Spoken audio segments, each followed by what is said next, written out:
Hi folks, sorry for the robo voiceover, I'm getting crushed for time lately, and I have to get this one out. I've got a doozy for you today. I've been on a cold streak with my audio lately. I think it's been like 15 or 16 straight audio files with nothing but natural/explainable sounds on them, with each file being 12 hours in length. Nothing except my latest upload with the loud breaking tree, which I'm still not convinced was completely unnatural.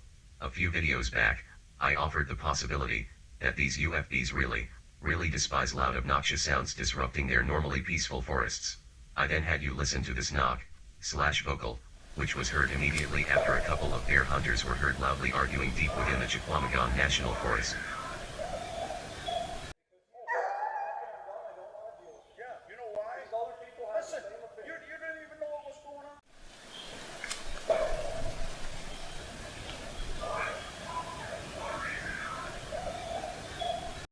This wasn't the first time I had an audio capture that supported this hypothesis.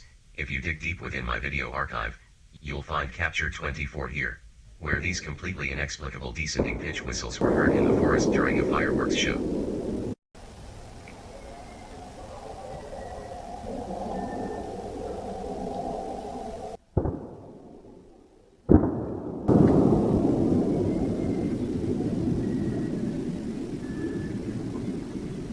These whistles have stumped just about every bird expert I've had the chance to run them by.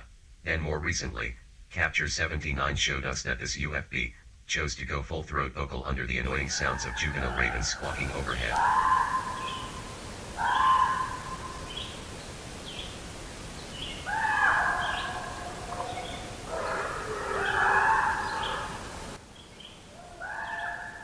Even if the ravens weren't annoying enough, now throw in a bear hunter calling out for his hounds to return, seems to be just too much for this UFB to maintain its silence.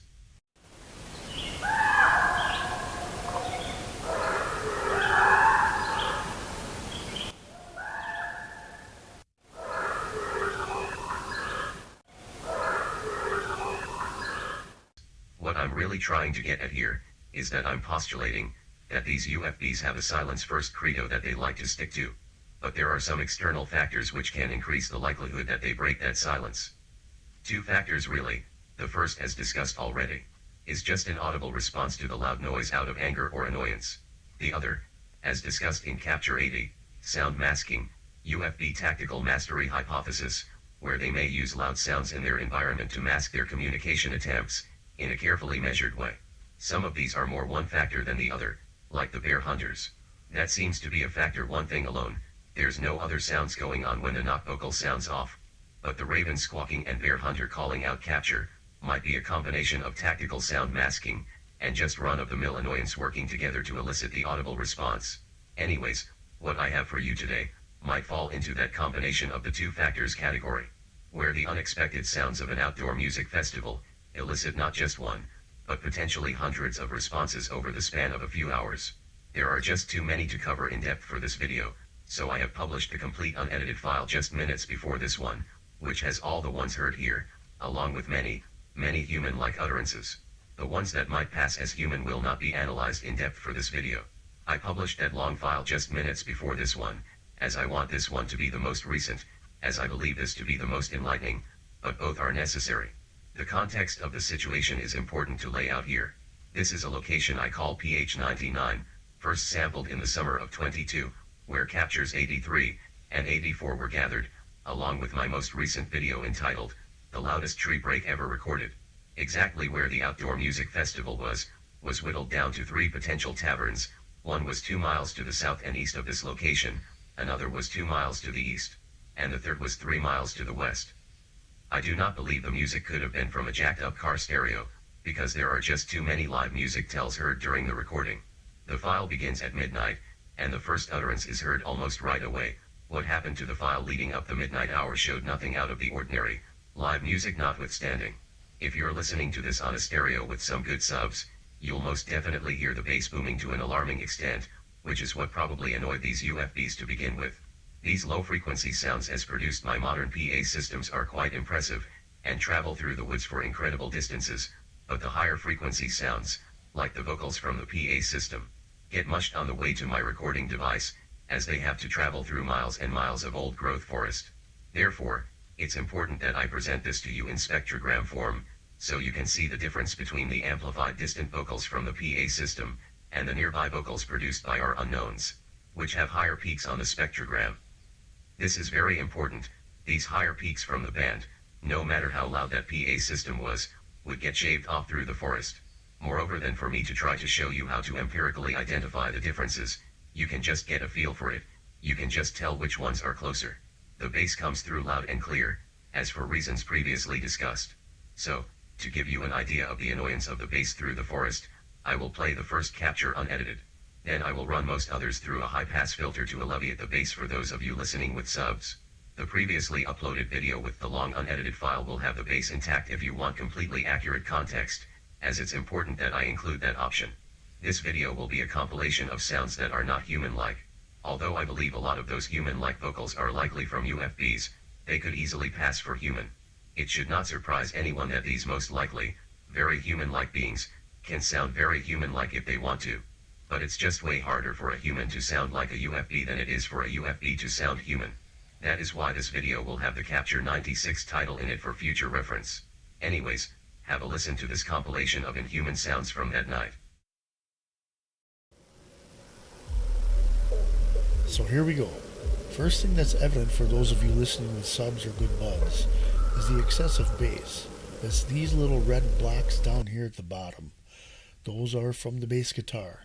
Very annoying, as the longer waves associated with the lower frequencies penetrate through the woods almost unaffected, whereas the vocals and other instruments coming through the PA are in this zone here. You can see those higher frequencies, which with their shorter waves get shaved off at around 650 Hertz, or 0.65 kilohertz. That's this pink strip right in here. If this recorder was within 100 feet of the band, you'd see a wall of pink all the way up past 16,000 Hertz. Right now, I have the graph zoomed in to the frequencies ranging from 0 to 3,000 Hertz. That's this mark over here on the left.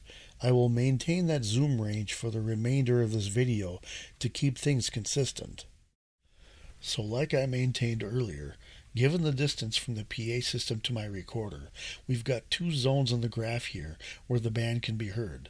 The bass zone and the upper zone, which caps out at about 650 Hertz due to the laws of physics.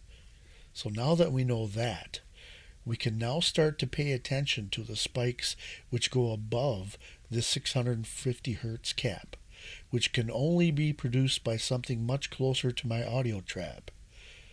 Judging the level of reverberation with these roars, I'd guess they are within 1,000 feet of my recorder.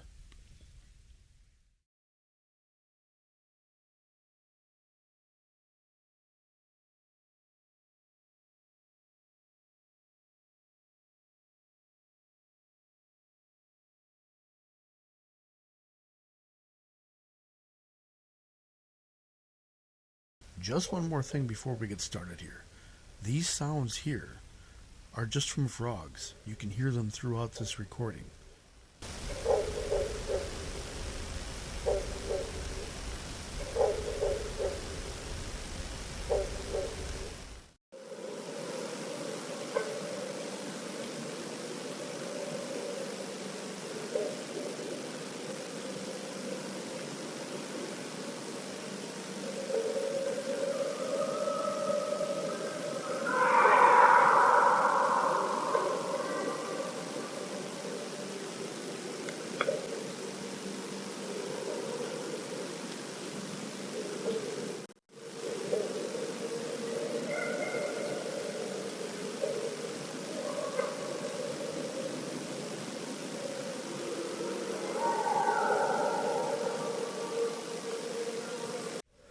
This one just fascinates me. If you listen real close, you'll notice this low purring sound just before the main call.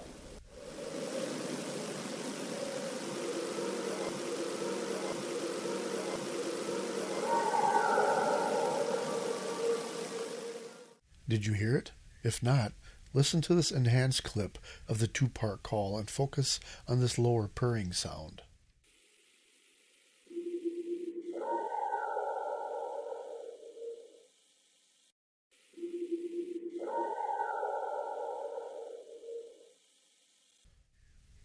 Now let's go back. Now that you know what to listen for, you can hear it through the white noise.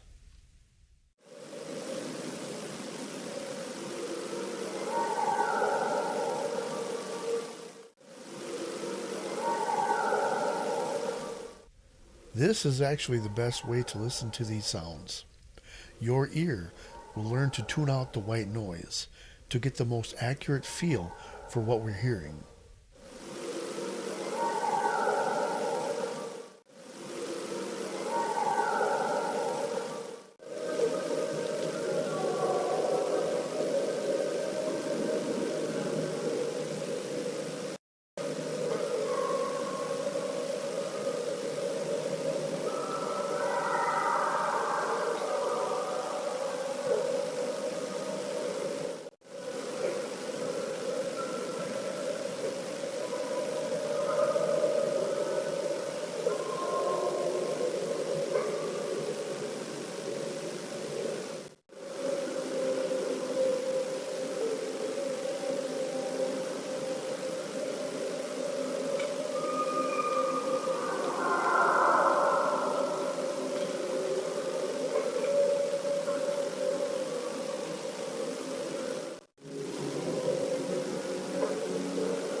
The next few minutes here, I'm going to have you listen to these long, tall spikes here in the spectrogram.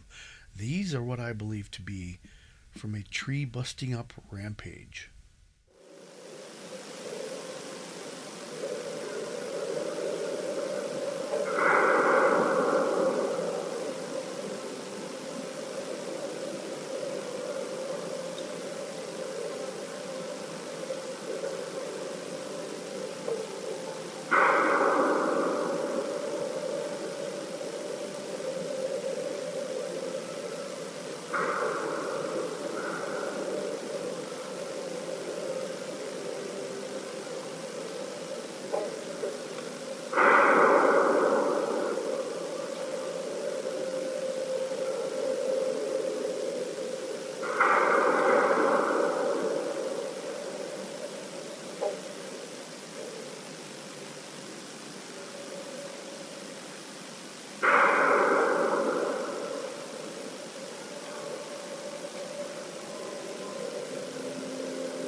Hi folks, if you like my videos, please don't forget to give a thumbs up.